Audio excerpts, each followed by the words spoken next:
పెరుగుతున్న చలి ప్రభావం సకల జీవరాశిని వణికిస్తోంది. ఎక్కువగా ఉన్న పగటి ఉష్ణోగ్రతలు, రాత్రి వేళల్లో కురుస్తున్న మంచు పలు రోగాల వ్యాప్తికి కారణమవుతోంది. ముఖ్యంగా పాడి పశువులపై చలి ప్రభావం మరింత ఎక్కువగా ఉంటుంది. మారుతున్న వాతావరణ పరిస్థితులకు తోడు పరాన్నజీవుల బెడద ఈ కాలంలో ఎక్కువగా ఉంటుంది. పశువుల్లో ఈ పరాన్నజీవుల సమస్య ఎక్కువగా ఉండటానికి కారణాలు, నివారణకు చేపట్టాల్సిన చర్యలను సూచిస్తున్నారు గుంటూరు జిల్లా పశుసంవర్ధక శాఖ joint director doctor KVV Satyanarayana. ఈ నట్లు అనేవి రకరకాలుగా ఉంటాయి. రౌండ్ వామ్స్ అంటే ఏలికపాములు, అలాగే బద్దె పురుగులు, అలాగే జలగల కింద 3 రకాల కింద ఉంటాయి. రైనీ సీజన్ స్టార్ట్ అయిన దగ్గర నుంచి జూలై నెల నుంచి ఎప్పటి వరకు కూడా ఎక్కువగా మనకి అల్పపీడనాలు ఏర్పడతాం, అల్పపీడనాలు వాయుగుండాలుగా ఏర్పడతాం.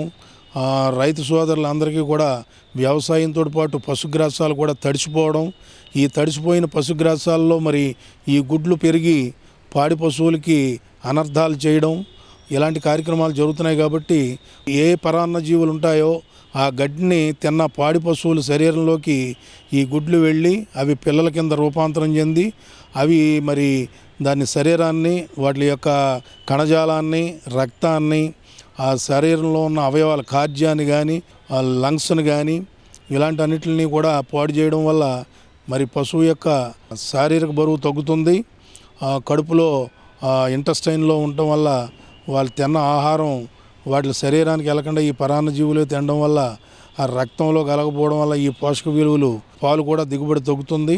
ఇలాంటి ఇబ్బందులన్నీ వస్తాయి. కాబట్టి వాటిని నిర్మూలించకపోతే పాలు దిగుబడి తగ్గుతుంది. కాబట్టి ప్రభుత్వం వారు గుర్తించి అధిక పాల దిగుబడి ఉండాలి అంటే పశుగ్రాసాలతో పాటు నట్టల నివారణ కార్యక్రమం కూడా చాలా ఇంపార్టెంట్ అని భావించి ఈ యొక్క కార్యక్రమాన్ని చేపట్టడం జరిగింది.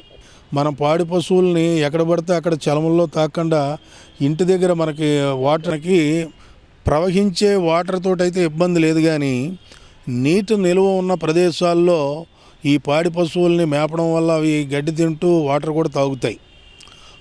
ఆ సమయంలో ఆ కంటామినేటెడ్ వాటర్లో కూడా ఈ గుడ్లు ఉండే పరిస్థితి ఉంది. కాబట్టి మనం ఆ గుడ్లని నివారించడానికి ఈ కలుషితమైన ఆహారం కానివ్వండి, కలుషితమైన నీరు కానివ్వండి తాగడం వల్ల ఈ వ్యాధి వస్తుంది. కాబట్టి మనం ఈ కార్యక్రమాన్ని చేపట్టడం జరిగింది.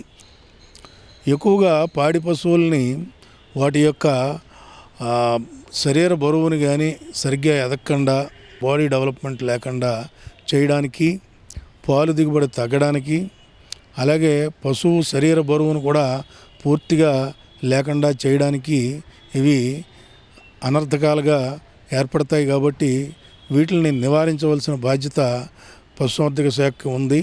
నట్టలు ఎందుకు ఏర్పడతాయంటే జనరల్గా మనకి వర్షాకాలం ప్రారంభమైన దగ్గర నుంచి వర్షాలు తగ్గే వరకు కూడా పశుగ్రాసాలు ఎక్కడైతే పెంచుతారో ఆ ప్యాడీ ఫీల్డ్స్లో ఈ నట్టలు అనేవి పెరుగుతూ ఉంటాయి. గుడ్డి దశ, ఆ గుడ్డి దశలో ఉన్నప్పుడు అవి గడ్డిని మేసినప్పుడు ఈ పాడి పశువులు అవి శరీరంలోనికి వెళ్ళి ఆ కడుపులో వివిధ దశల కింద రూపాంతరం చెంది జలగల కింద మారడం, బద్దె పురుగుల కింద మారడం, ఏలికపాములుగా మారడం జరుగుతూ ఉంటుంది.